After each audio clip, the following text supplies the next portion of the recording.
And good morning. Welcome to Hot Seat Live. Barry Schmelzenbach is the Executive Director of the Oklahoma Public Charter School Association. Good to have you in, Barry. Thank you. I enjoy being here. All right, so we're staying with this education bill that passed a couple of weeks ago, signed into law this week, a much ballyhooed. A lot of people like it, a lot of people don't because of the school choice issue. But let's start with what you do, what your group does, how long you've been involved, and there's some changes we're going to talk about in a minute. But from your standpoint, what is this bill like? Well, it's this bill like, and I think that Senator Pugh said it well when he said that tension is it's a feature of this system and not a flaw.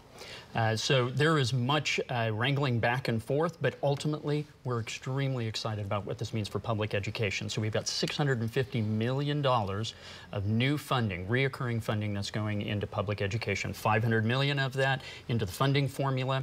The lion's share of that is earmarked for teacher raises, so anywhere from $3,000 to $6,000 for teacher raises. That's a critical component in terms of recruitment and retention of teachers. So it's not the magic pill, but we do realize that this is something that needs to happen.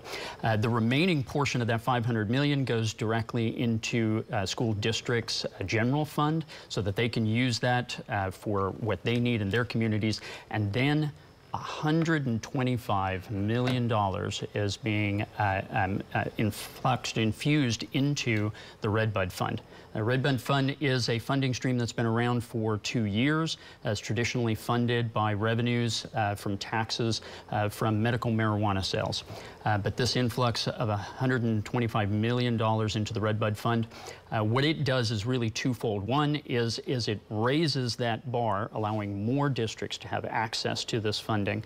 And then the second is that it increases the per pupil. All right, let's talk about another aspect of it that hasn't got as much press, and that is Senate Bill 516. It deals directly with what you do, public charter schools. What happened? So in 516, really what the focus of this bill is to create greater efficiency, accountability, and support for charter schools across the state. So what it does is it takes the authorizing authority, the duties and responsibilities of the statewide virtual charter school board, and the same for the State Board of Education. It combines it into a single agency, which is the statewide charter school board.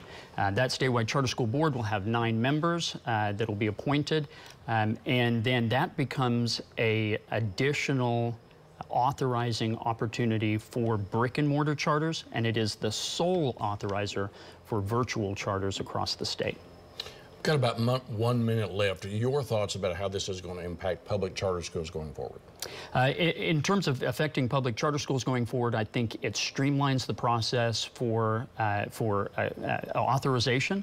I think that it provides a potential high quality authorizer for brick and mortar and virtual charter schools.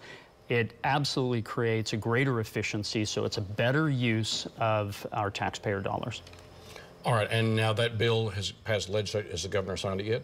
So no, the governor has not signed it yet, but we expect to see that signed. Okay, we'll see where this goes then. Absolutely. Barry Schmelzenbach is the Executive Director of the Oklahoma Public Charter School Association. Lots to talk about in the future, and Barry, thanks for being with us. Absolutely, thanks, I enjoyed it.